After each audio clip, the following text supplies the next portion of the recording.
जय श्री राम मित्रों, बहुत बहुत स्वागत करती हूँ और आप सभी के कुशल मंगल जीवन की कामना के साथ आज अंतर्राष्ट्रीय महिला दिवस में आप सभी महिलाओं को बहुत बहुत शुभकामना देती हूँ।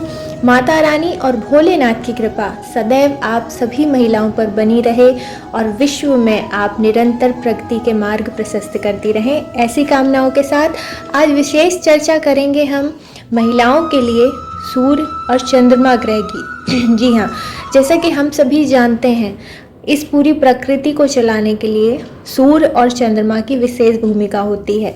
वैसे ही प्रत्येक व्यक्ति के जीवन में, महिला हो या पुरुष हो, दोनों के जीवन में सूर्य और चंद्रमा मुख्य भूमिका अदा करते हैं, क्योंकि ज्योतिष शास्त्र में सूर्य को पिता और आत्मा का कारक बताया गया, वहीं चंद्रदेव को माता और मन का कारक बताया गया।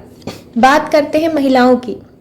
हम सभी देखते हैं कई महिलाएं बहुत ही सर्वगुण संपन्न होते हुए भी कहीं ना कहीं पीछे रह जाती हैं या अपनी बात किसी के सामने नहीं रख पाती, अपने कार्यों को खुले रूप में नहीं कर पाती। क्यों? क्योंकि कहीं ना कहीं उनके अंदर आत्मविश्वास की कमी होती है, जो कि सूर्य ग्रह के कारण होता है। वहीं दूसरी तरफ यदि हम महिलाओं को देखें तो बहुत सी महिलाएं ऐसी होती हैं जो बहुत ही कंफ्यूज होती हैं, किस कार्य को करना है, कैसे करना है, या एक मन में एक विचलितपन होता है। किसी कार्य को करने से पूर्व उसके परिणाम की चिंता करना, या कार्य प्रारंभ कैसे करें उसकी चिंता करना, लोग क्या कहेंगे उसकी चिंता करना, ये सब होता है हमारे लग्न चार्ट में चंद्रमा के कारण। तो आप सभी महिलाओं से मैं यही निवेदन करूंगी, सबसे पहले आप अपने सूर्य और चंद्रमा ग्रह को मजबूत कीजिए। यदि आपको जीवन में आगे बढ़ना है तो सूर्य ग्रह, जो कि आत्मा और पिता के कारक बताए जाते हैं, तो सबसे पहले महिलाओं से ही नहीं सभी से मैं निवेदन करूंगी कि माता पिता हमारे संसार में हमें लेकर के आते हैं। तो सबसे पहले कोई है यदि हमारे जीवन में, तो हमारे माता पिता हैं। तो हमेशा उनकी सेवा के लिए तत्पर रहें, उनके सानिध्य में रहें। और बात करें यदि सूर्य ग्रह की, जो कि आत्मा के कारक बताए गए, तो सूर्य ग्रह को आप जितना ज़्यादा स्ट्रॉन्ग करेंगे, सूर्य ग्रह की शुभता जितनी ज़्यादा आपके जीवन में रहेगी, उतना ज़्यादा आपके मन में आत्मविश्वास रहेगा व आप आगे बढ़ पाएंगे। तो करना क्या है, महिलाओं को सूर्य मजबूत करने के लिए सर्वप्रथम सूर्योदय के समय आपको सूर्यदेव को जल देना है। लाल सिंदूर डाल के भी आप दे सकते हैं या लाल पुष्प डाल के दे सकते हैं। यदि आप आदित्य हृदय स्तोत्र का पाठ करते हैं तो प्रतिदिन यदि आप नहीं कर सकती, क्योंकि ज़्यादातर महिलाएं वर्किंग वूमेन होती हैं और समय का अभाव होता है, तो रविवार के रविवार आप आदित्य हृदय स्तोत्र का पाठ करें। सोमवार के दिन आप शिवलिंग पर अष्टगंध जल में मिला करके भोलेनाथ का अभिषेक करें। ये सब करने से आपके सूर्य ग्रह बलवान होंगे। साथ ही साथ चलते फिरते वर्किंग टाइम में आप किसी न किसी लाल वस्तु का आप दान कीजिए।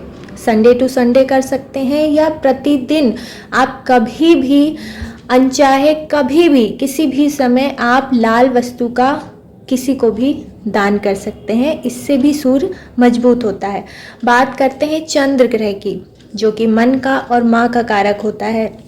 महिलाओं को चाहिए कि अपनी माँ से ज़्यादा अटैच रहें। देखिए, अभी बीच में बहुत सी भ्रांतियाँ ये फैली हुई हैं और कई लोगों का ये कहना है, खासकर महिलाओं के लिए, कि जो अपनी माँ से क्लास लेती हैं उनका मतलब घर परिवार नहीं चल सकता। तो पहली बात तो उनके लिए कहना चाहूँगी कि ये बहुत ही निम्न सोच है जो सामने यह रखी जाती है कि कोई भी महिला या कोई भी लड़की यदि अपनी माँ से ज़्यादा बातचीत करती है विवाह के उपरांत या ज़्यादा घुली मिली होती है तो उसका जीवन सही से नहीं चल सकता। तो ये बात बहुत ही गलत है।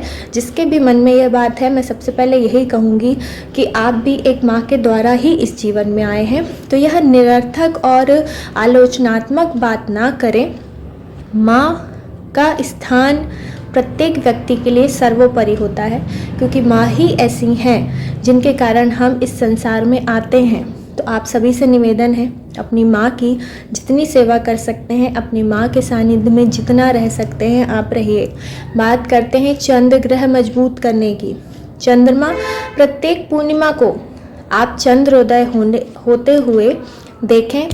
कुछ समय के लिए 5 मिनट 10 मिनट जितना आपके पास समय है, चंद्रमा की रोशनी में आप बैठें। चंद्र भगवान को आप अर्घ्य दे सकते हैं। जल में थोड़ा सा गाय माता का दूध मिला करके, या दूध न डाल करके आप मिश्री भी डाल सकते हैं, या कोई भी सफ़ेद वस्तु आप डाल करके, सफ़ेद पुष्प डाल करके चंद्र भगवान को आप अर्घ्य दें। इससे भी आपका चंद्रमा मजबूत होगा। सोमवार के सोमवार शिवलिंग पर आप अभिषेक कीजिए जल में कच्चा दूध मिलाकर। और ख़ास यदि चंद्रमा का आप उपाय करना चाहें, जिनकी कुंडली में चंद्रमा बहुत ज़्यादा अशुभ स्थिति में है, अशुभ ग्रहों से प्रभावित है, 6वें 8वें 12वें भाव में स्थित है, जिसके कारण मन से जुड़ी सारी समस्याएं हैं आपको, उसके लिए पारद के शिवलिंग आप घर पर विराजित कीजिए, पारदेश्वर जिनको हम कहते हैं, और प्रतिदिन उन पर जल से अभिषेक कीजिए। पारदेश्वर पर यदि आप प्रतिदिन जल से अभिषेक करते हैं तो सभी जातकों के लिए यह बता रही हूँ, चंद्रमा उनका बहुत जल्दी अच्छी स्थिति में आ जाता है। वह चंद्र दोष जिस भी प्रकार के कुंडली में लगे होते हैं वह धीरे धीरे दूर हो जाते हैं और भोलेनाथ की कृपा साक्षात उन जातकों पर होती है। तो आज का वीडियो उन महिलाओं के लिए था जो अपने जीवन में आगे बढ़ना चाहती हैं और किसी न किसी कारणवश नहीं बढ़ पाती। तो सबसे पहले सूर्य और चंद्रमा आपका बहुत ही अच्छा होना चाहिए, आपके जीवन में बहुत ही भूमिका निभाते हैं ये दोनों ग्रह। तो सभी महिलाओं से निवेदन है कि प्लीज़ आप आगे बढ़िए। आप जिस भी क्षेत्र में रुचि रखती हैं उससे लेकर के आप आगे का रास्ता चुन सकती हैं अपना। और महिलाओं का जो भी त्याग है, जो भी समर्पण है इस समाज में, वो बहुत पहले से रहा आता है।